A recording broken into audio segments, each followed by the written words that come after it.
Hello बच्चों, स्वागत करता हूँ एक बार फिर से हमारे चैनल पर। आप देख रहे हैं आर के वर्ल्ड एजुकेशन। बच्चों, तिमाही परीक्षा 2022-23 के हिसाब से मैं ये सारा सिलेबस लेके आ गया हूँ। पहले मैंने एक वीडियो बना दी है जो रस के ऊपर थी। पूरा मैंने रस में जितने भी क्वेश्चंस बन सकते थे क्वेश्चन थी मैंने सारे बना दिए हैं। अब मैं लेके आया आपको काव्य किसे कहते हैं, काव्य के हिसाब से इसमें कितने क्वेश्चन बनेंगे वो मैं आपको आंसर सहित आपको बताऊँगा। ओके बच्चों, चलिए शुरू करते हैं बिना किसी देरी के। वीडियो पसंद आ रही हो तो वीडियो को लाइक ज़रूर कर दें। साथ में एक रिक्वेस्ट है कि चैनल को सब्सक्राइब ज़रूर करें। अभी हम स्टार्ट करते हैं। पहला क्वेश्चन रहेगा आपका, ऐसे आ सकता है कि काव्य किसे कहते हैं, काव्य के प्रकार लिखिए। या अथवा में ऐसा पूछा जा सकता है काव्य की परिभाषा उदाहरण सहित लिखिए। ऐसे क्वेश्चन पूछे जा सकते हैं और आते हैं नॉर्मली। तो उत्तर आपका क्या रहेगा, आचार्य विश्वनाथ के अनुसार। किसके अनुसार? विश्वनाथ के अनुसार रसात्मक वाक्यम काव्यम। इसका मतलब ये रसयुक्त वाक्य ही काव्य है। मतलब क्या है, रसयुक्त वाक्य ही काव्य है। सीधा सा आंसर है। आपको 2 नंबर पक्के हो जाएंगे आपके। बात करते हैं भेद की।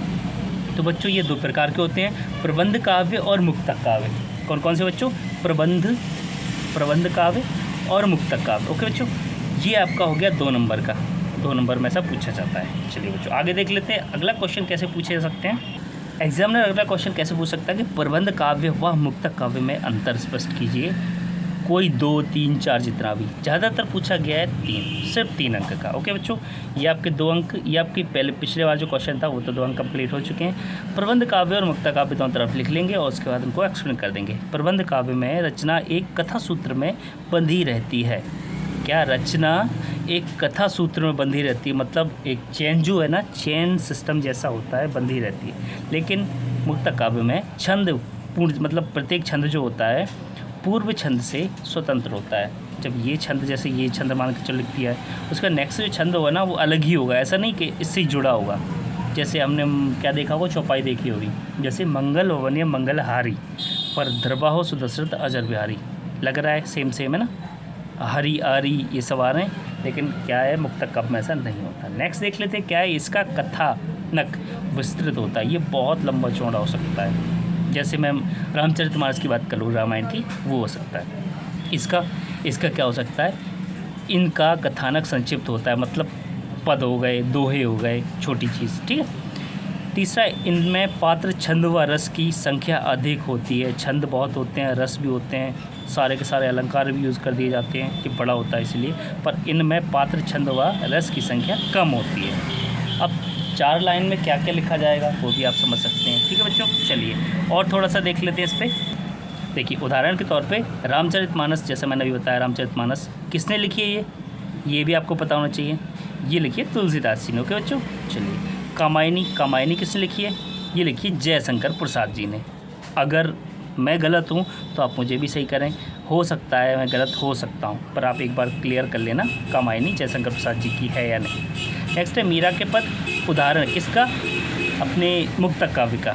मीरा के पद और रहीम के पद, या रहीम के यहाँ पे पद की जगह पे आप कर लें दोहे। ओके बच्चों, क्या कर लें, रहीम के दोहे बहुत थे। रहीमन पानी राखिए बिन पानी सब सोन, पानी गए न उगरे मोती मानस में, बहुत फेमस एकदम है। चलिए आगे बढ़ते हैं हम। नेक्स्ट आते हैं 5वां, प्रबंध काव्य के 3 प्रकार होते हैं, लेकिन मुक्तक काव्य के सिर्फ 2 होते हैं। कौन कौन से होते हैं? प्रबंध काव्य के महाकाव्य, खंड काव्य। महाकाव्य रामचरितमानस हो गया। ठीक है। अब हम आते हैं ये खंड, महाकाव्य खंड काव्य हो गया। ठीक है। और तीसरा होता है आख्यानक गीतियाँ। ये कितने प्रकार के होते हैं? 3 प्रकार के, महाकाव्य, खंड काव्य, आख्यानक गीतियाँ। कंप्लीट हुआ। मुक्तक काव्य कितने? 2 प्रकार के होते हैं, जिनका पाठ्य मुक्तक और गेय मुक्तक। ठीक है बच्चों। अब हम आते हैं कैसे क्वेश्चन, नेक्स्ट क्वेश्चन कैसा बना सकता है वो एग्जामिनर, बना सकता है कि महाकाव्य एवं खंड काव्य में अंतर। क्वेश्चन है तीसरा, महाकाव्य खंड काव्य में अंतर। ये तो 3 नंबर का आता है, वो भी मोस्ट इम्पॉर्टेंट है, हमेशा पूछा जाता है बच्चों।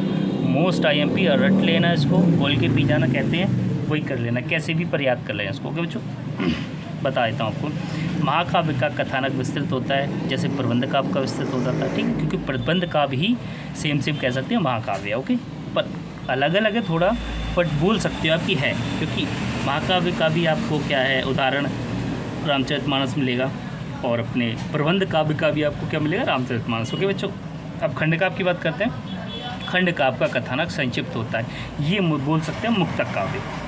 ठीक है बच्चों, इनमें क्या होता है, इनमें मुख्य कथा के साथ साथ सहायक कथा भी चलती है। जैसे बताया था रामचरितमानस में राम की कहानी के साथ में कुछ थोड़ा बहुत किसका बताया था, बजरंगबली का, साथ ही साथ बताया था इनका सुग्रीव का बताया था ना, इसलिए सहायक कथा भी चलती है। नेक्स्ट आते हैं खंडकाव्य की। इनमें एक ही मुख्य कथा होती है खंडकाव्य में, जैसे मीरा के पद है ना, या फिर मीरा के पद, या फिर अपने रहीम के दोहे। सिर्फ रहीम ने जिसके बारे में बताया, मीरा ने बताया कृष्ण भगवान के बारे में, रहीम ने भी अपने कृष्ण भगवान और सारे के सारे उनके बारे में बताया। तो मीरा के लेके चलते हैं हम। मीरा के ने बताया सिर्फ कृष्ण भगवान के, एक ही मुख्य कथा होती है, लेकिन इनमें 2 या 3 मिलके चलती हैं, ठीक है, महाकाव्य। नेक्स्ट है, इनमें पात्रों की संख्या बहुत अधिक होती है, जैसे राम, कृष्ण, राम, बलराम, लक्ष्मण के नाम से, ओके, बजरंगबली, भरत, शत्रुघ्न, काफ़ी सारे हैं, लेकिन इन पात्रों की संख्या कम होती है। जैसे कोई भी एक ले लो पद में, जैसे कृष्ण भगवान के बारे में बताया, सिर्फ कृष्ण भगवान के बारे में ही बताएंगे, ना कि किसी और के बारे में, ओके बच्चों। चलिए आगे बढ़ते हैं हम।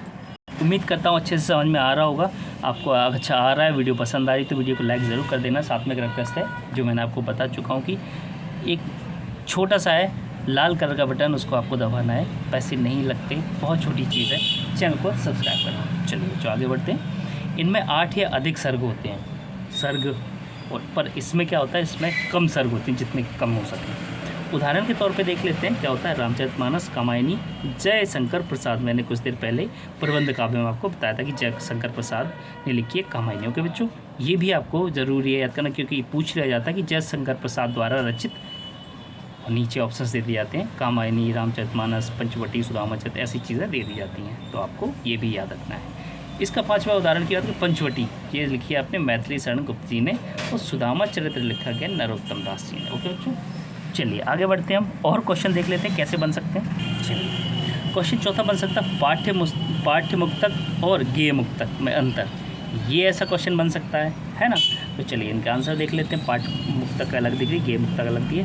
पहला है कि पाठ्य मुक्तक को पढ़कर इसका आनंद लिया जाता है, हम सिर्फ इसको पढ़ के ले सकते हैं आनंद, ठीक है। अब आगे बढ़ते हैं। गेय मुक्तक को क्या कहते हैं, अपन गाकर आनंद ले सकते हैं। गाने का अपन देख लेते हैं क्या होता है, हमारा कोई गाना हो गया, सुन के हम उसको गा के मज़े ले सकते हैं उसके, जैसे अरिजीत सिंह का सुनो ना संगमरमर वाला, इसको हम पढ़ के इनका आनंद उठा सकते हैं, ठीक है बच्चों। चलिए दूसरे की बात करते हैं। इसमें लय व तुक का अभाव होता है, इसमें लय की कोई मतलब नहीं होता, तुक का भी कोई मतलब नहीं होता, पढ़ के इसको सिर्फ आनंद लिया। जैसे कविता कह सकते, कविता की मतलब कहानी कह सकते, उसमें भी बहुत मज़ा आता है पढ़ने में। इसकी बात करें तो इनमें लय व तुक दोनों होते हैं। अब आप देख सकते हो, सुनो ना संगमरमर की ये मीनारें आ गई, कुछ भी नहीं है आगे तुम्हारे, अरे रे आ गया, ठीक है। चलिए आगे बढ़ते हैं। तीसरी बात है, इसमें संगीतात्मक नहीं होता है, संगीतात्मक इनमें नहीं होता है, इसका मतलब कहानी में संगीतात्मक क्या करेगा, बात तो ये ना, तो संगीत नहीं होता। लेकिन गेय मुक्तक में गाया जाता है, उसमें संगीत तो होना ज़रूरी है, तभी तो गाया जाएगा। अब आते हैं कबीर के दोहे, उदाहरण रहता है। ये मैं आपको, जैसे दोहे हैं ना, दोहा पढ़ें, जैसे आपने दोहा पढ़ा, उसमें ना कोई तुक है ना कोई ताल है, नॉर्मल पढ़ लिया, काम खत्म। लेकिन जिसको गा के अच्छे से थोड़ा सा लय पकड़ के, थोड़ा सा एक रस लेके पढ़ाया जाए, वो मीरा के पद को पढ़ सकते हैं। ये इसका उदाहरण हो गया बच्चों, ठीक है। अब रस का ये कंप्लीट होता है। यहाँ पे जितने क्वेश्चन हो सकते थे, बन सकते थे, मैंने आपको इस वीडियो के द्वारा बता दिया। आपको ये त्रैमासिक परीक्षा का है बच्चों, मैं आपको बता दूँ क्या, कि त्रैमासिक परीक्षा के लिए मैं कर रहा हूँ। त्रैमासिक परीक्षा कौन सी, 2022 और 23 के लिए, ओके बच्चों।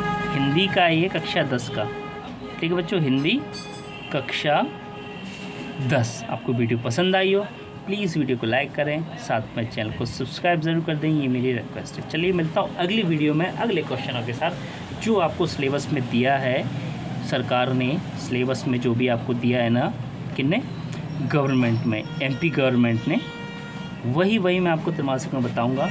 वो आपको फाइनल में भी आपको बहुत फ़ायदा देगा, इसलिए मैं आपको अच्छे से समझा रहा हूँ, ओके बच्चों। चलिए मिलता हूँ अगली वीडियो में, धन्यवाद।